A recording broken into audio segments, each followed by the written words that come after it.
आज हमारे Guwahati high court के 3 जज साथ में बैठे हुए हैं। हमारे स्टेट गवर्नमेंट के जो मिनिस्टर के तौर पर लॉ डिपार्टमेंट देख रहे हैं, केंतो जी बैठे हैं, लोकल एमएलए बैठे हुए हैं, यहाँ के सारा ऑफिसर्स बैठे हुए हैं, आपके डिस्ट्रिक्ट का डीसी से लेकर के यहाँ के सारे ऑफिसर्स बैठे हुए हैं। मैं दिल्ली से आया हूँ, हमारे साथ में पूरा ऑफिसर आया हुआ है। हम लोग का ऑब्जेक्टिव एक ही है कि पब्लिक को न्याय कैसे देना चाहिए। मैं तो सुप्रीम कोर्ट जो सीनियर लॉयर को भी कहता हूँ, एक एक केस में 30-40 लाख रुपया लेता है। वो जो ऐसा वकील है, एक दिन में 2-3 करोड़ कमाते हैं। मैं ऐसा वकील को भी बोलता हूँ कि आप लोग भी तो फ्री में केस लड़ना चाहिए। हर समय इतना पैसा दे के केस लड़ता है और अमीर हो जाता है।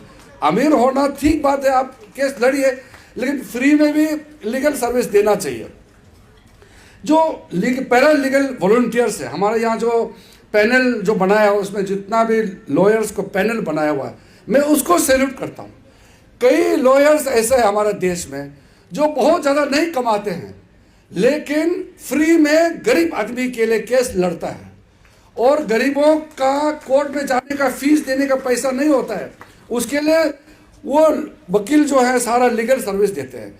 हम लोगों ने ये तय किया लास्ट ईयर से कि सारा जो पब्लिक को जो लीगल सर्विस देगा वो फ्री होगा, और लॉयर्स का जो मिनिमम जो फीस है वो हम दे देंगे भारत सरकार की ओर से। तो ये क्योंकि कई ऐसा है, जैसे कोई मान लो जेल में है, एक छोटा सा कोई गलत काम किया, साल भर से जेल में है, वो तो बेल मिलना चाहिए, लॉ में लिखा हुआ है कि बेल मिलना चाहिए, लेकिन उसके लिए कोई वकील नहीं है केस बोल देने वाला। तो यह आज़ादी का अमृत काल में 75 ईयर्स हो गया इंडिया को आज़ादी प्राप्त हुए। प्रधानमंत्री जी ने भी घोषणा किया, जो डिस्ट्रिक्ट में हमारे जज होते हैं, आज हमारे डिस्ट्रिक्ट जज यहाँ बैठे हुए हैं, डिस्ट्रिक्ट जज का चेयरमैनशिप में अंडर ट्रायल रिव्यू कमेटी बिठा करके हमारा देश का कई डिस्ट्रिक्ट जज बहुत अच्छा काम किए हैं। और जो आदमी बिना मतलब 2-3 साल जेल में सड़ रहा है, उसको भी रिलीज कर दिया है। कभी कभी दिल्ली में मेरे पास भी कई लोग आते हैं अरुणाचल से, बोलता है एमपी साहब आपको तो हम लोगों ने वोट दे दिया, अब हम लोग को स्कीम दीजिए। अरे इतना स्कीम भेजा हुआ है, सारा चीज़ तो कर रहा है, लेकिन मालूम नहीं है, बताने वाला कोई नहीं है। आपके लिए गरीब से गरीब के लिए चावल से लेकर के आपका घर में पानी पहुंचाने तक से लेकर के रास्ता बना रहा है, हाईवे बना रहा है, हर चीज़ का स्कीम जो हम लोग ही तो कर रहा है। मोदी जी का साथ में बैठ करके हम लोग ही तो ये स्कीम दे रहा है, लेकिन मालूम नहीं है, उल्टा मेरा पास दिल्ली में आता है स्कीम मांगने के लिए। यहाँ स्टेट गवर्नमेंट के में सारा दोनों एमएलए बैठा हुआ है, यहाँ मैं उनको भी कहता हूँ, यहाँ जिला परिषद, यहाँ गांव बुरा सारा ऑफिसर्स बैठा हुआ है। लोगों को समझाना है कि आपके लिए स्कीम जो मेहनत किया है वो आपके लिए है, यही आपका घर में स्कीम पहुंचा रहा है। आपको दिल्ली जा करके फिर आपका एमपी को मांगने का जरूरत नहीं है, ये आपको पहुंचा चुका है। इस तरीके से हम लोग किसी को भी छोड़ा नहीं है, सबके लिए, बच्चे से लेकर के बूढ़े तक के लिए सारा स्कीम का प्रावधान किया हुआ है। कोई टेंशन लेने का नहीं है, हम लोग का जिम्मेदारी है, लेकिन स्कीम आप तक पहुंचना बहुत जरूरी है। तो आज जितना स्टॉल्स लगाया है यहाँ में, अलग अलग डिपार्टमेंट्स के लोग जो यहाँ दुकानें खोले हैं, इसका बेनिफिट पब्लिक को मिलना ही चाहिए। मुझे अच्छा लगा, आज मैंने कम समय में पूछताछ किया तो कई बेनिफिशियरी को कागज़ दे चुके हैं। आज हम लोग ने जैसे यहाँ हैंड ओवर किया, टाइम नहीं है, नहीं तो सबको बुला के देना था। जिसका पाँव खराब है उसके लिए हम लोग वो सामान दे रहा है, जिसका सुनाई नहीं देता है उसके लिए कान में मशीन हम लोग दे रहे हैं, गाड़ी ट्रैक्टर देता है, गाड़ी देता है, लोन देता है, कई चीज़ हम लोग देते रहते हैं, लेकिन लोगों को इसका जानकारी होना बहुत ज़रूरी है। फर्स्ट इंस्टॉलमेंट 35 करोड़ रुपया हम आने से पहले उस दिन रिलीज कर चुका है अरुणाचल के लिए। उसके बाद में रिमेनिंग, अभी केंतो जिनी साहब मेरे साथ में आए तो हम लोग ने बात किया, जो रिमेनिंग प्रपोजल है इसको भी हम लोग रिलीज कर देंगे, लेकिन यूसी देना पड़ेगा। अरुणाचल में सबसे बड़ा प्रॉब्लम क्या है, पैसा देने के बाद यूज़ होता ही नहीं है। यूज़ नहीं करता है तो भारत सरकार तो नियम है, मेरा कहने से नहीं होगा, वो फाइनेंस का रूल है कि खर्चा हिसाब किताब दिखाना पड़ेगा। तो जितना पैसा दिया है वो कितना खर्चा क्या आप हिसाब दिखाओ, फिर जाकर के आपको दूसरा पैसा देगा।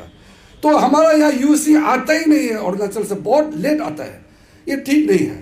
कभी लैंड का प्रॉब्लम, कभी कोई कोर्ट में केस में फंस जाते हैं, कभी कहाँ, कभी लोकल आपस में झगड़ा, क्या क्या वजह से ये जो पैसा यूज़ नहीं होने की वजह से डिले होता है, उसको स्पीड अप करना है। सारा अरुणाचल का डिस्ट्रिक्ट कोर्ट का जितना भी जो लोअर कोर्ट है उसका जिम्मेदारी हम खुद ले रहा हूँ, मैं आज भी ले रहा हूँ आपके सामने में, हम पूरा बना देगा। लेकिन पहले जितना पैसा दिया उसको जल्दी से जल्दी खर्चा करना है। उसके अलावा बाकी, क्योंकि मैं तो आपका लोकल एमपी हूँ, तो ये जुडिशरी जो फंक्शनिंग है उसको छोड़ के भी सारे चीज़ मुझे ही देखना होता है। तो अरुणाचल में आज मैं कल मोबाइल टावर 4G जो बहुत स्पीड से टेलीफोन काम करता है, उसमें हम अभी जो जवान लड़का लड़की लोग को तो मालूम है, वीडियो डाउनलोड करना, मैसेज भेजना और आपका ऑनलाइन काम करना। आजकल तो सारा ऑनलाइन मोबाइल फ़ोन, आपका कंप्यूटर से, इंटरनेट के माध्यम से ही काम होता है। ये 254 4G mobile tower card launch किया। प्राइम मिनिस्टर मोदी जी ने डिक्लेयर कर दिया है कि अगले इलेक्शन से पहले 2024 मार्च तक अरुणाचल में 100% एक गांव में नहीं बचेगा, सबको 4G नेटवर्क देगा। इस प्रकार कमिटमेंट लेकर के कई घर में चूल्हा, पता नहीं यहाँ कितना मिला नहीं मिला, अभी हम धीरे धीरे पूछताछ करेगा। गैस कनेक्शन होना है, घर में पानी होना है, बिजली होना है, खेती बाड़ी के लिए अभी अभी एक महीना पहले 492 करोड़ जल शक्ति मंत्रालय से स्पेशल हम परसू करके आपका खेती बाड़ी के लिए जो ड्रिप इरिगेशन वगैरह के लिए 492 करोड़ दिया है, स्पेशल दिया है अरुणाचल को। ऐसा कितना अलग अलग स्कीम हम देते रहते हैं। अब इस स्कीम का नाम बोलेगा तो आज शाम तक भी ख़त्म नहीं होगा। इतना स्कीम हम लोग करते रहते हैं, लेकिन उसका इस्तेमाल सही तरीके से इस्तेमाल होना चाहिए। तो इसलिए मैं बहुत खुश हूँ कि आज हमारा सीनियर भी है, स्टूडेंट दोनों भी आया हुआ है।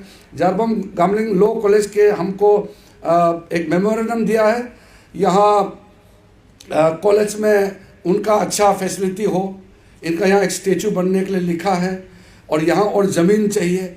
ये सारा जो मुझे मेमोरेंडम दिया है, मैं मेमोरेंडम को स्टेट के हमारा जो एडवाइज़र साहब है, मुख्यमंत्री से बातचीत करके ज़रूर आपका जो डिमांड को हम लोग फुलफ़िल करेंगे। उससे पहले मुझे एक बात, कंडीशन, आपका यहाँ के लोकल एमएलए साहब भी बैठा हुआ है, एडमिनिस्ट्रेशन सब बैठा हुआ है। ये लॉ कॉलेज जो है ये हमारा स्टेट का प्रॉपर्टी है। जारबम गामलिंग गवर्नमेंट लॉ कॉलेज, ये हम लोग स्टेट में पहला गवर्नमेंट का इतना अच्छा लॉ कॉलेज बना है। यहाँ प्रिंसिपल, सारा टीचर्स बहुत अच्छा काम कर रहे हैं, स्टूडेंट कम है लेकिन मेहनत कर रहे हैं। तो ये कॉलेज का कैंपस बहुत छोटा हो गया, मैंने उस दिन मैप से भी देखा, और एकदम कॉलेज कैंपस के साइड में पब्लिक का ज़मीन आ गया। नीचे में जो आदमी आकर के बैठने के लिए पुराना गवर्नर साहब ने यहाँ कुछ जो बनाया, मैं तो सोचता हूँ कि वो अगर यूज़ नहीं करने से वो भी ये कॉलेज को दे देना चाहिए। यहाँ साइड में है, एमएलए साहब, डीसी साहब, आप लोग बातचीत करके यहाँ थोड़ा सा लोकल आदमी का ज़मीन है तो नेगोशिएट कीजिए। गवर्नमेंट चाहने से उसको कहीं ना कहीं कॉम्पेंसेट कर सकता है। मुझे अच्छा नहीं लगता कि गवर्नमेंट कॉलेज, इतना अच्छा कॉलेज के बीच में प्राइवेट ज़मीन आ गया। तो ये एक स्टेट का इतना अच्छा कॉलेज का कैंपस का साइज भी बड़ा होना चाहिए। इस मेगा लीगल सर्विस कैंप लगाया गया है, इसमें सेवा आपके द्वार के नाम से जो डिस्ट्रिक्ट प्रशासन चला रहे हैं, सम्मिलित करते हुए प्रो बोनो जो कैंपेन है, हमारे न्याय बंधु जो स्कीम चलता है टेलीलॉ के तहत, के लोगों का साथी है न्याय बंधु। हम लोग का जो लॉयर है जन सेवा में लगे हुए हैं, जो पैनल लॉयर्स है, पैरा लीगल वॉलंटियर्स है, सबको मैं धन्यवाद दूंगा कि आपने बहुत अच्छा सर्विसेज काम किए हैं। और इस कैंप को मैं फिर से दोबारा कह रहा हूँ, इतना स्टॉल लगाया है, इसका जनता इसका लाभ जब तक नहीं उठाएगा तब तक इतना सुंदर कैंप लगाने का कोई मतलब नहीं है। ये पब्लिक तो बताना चाहिए। आजकल तो एक टेलीफोन, मोबाइल आराम से बता सकता है। इतना यूथ यहाँ लोकल पपम पड़े, और ये खासकर ये एरिया का तो यूथ हमको ज़्यादा दिखाई नहीं दिया। ये तो ज़्यादातर जो स्टूडेंट है यहाँ का लॉ कॉलेज का, गाँव बुरा लोग तो ठीक ठाक आया है, यूथ लोग क्यों नहीं आता ऐसे कैंप में? ये सब में तो आना चाहिए, नहीं तो आप मोबाइल फ़ोन में, फेसबुक में गाला गाली करके कुछ नहीं मिलेगा। ऐसा जो अच्छा काम में आप साथ देंगे तब तो देश के लिए, समाज के लिए आपका कंट्रीब्यूशन होता है। तो इसलिए मैं चाहता हूँ कि देश में जैसे काम चल रहा है, हमारा अरुणाचल प्रदेश में भी तेज़ी से काम चलना चाहिए।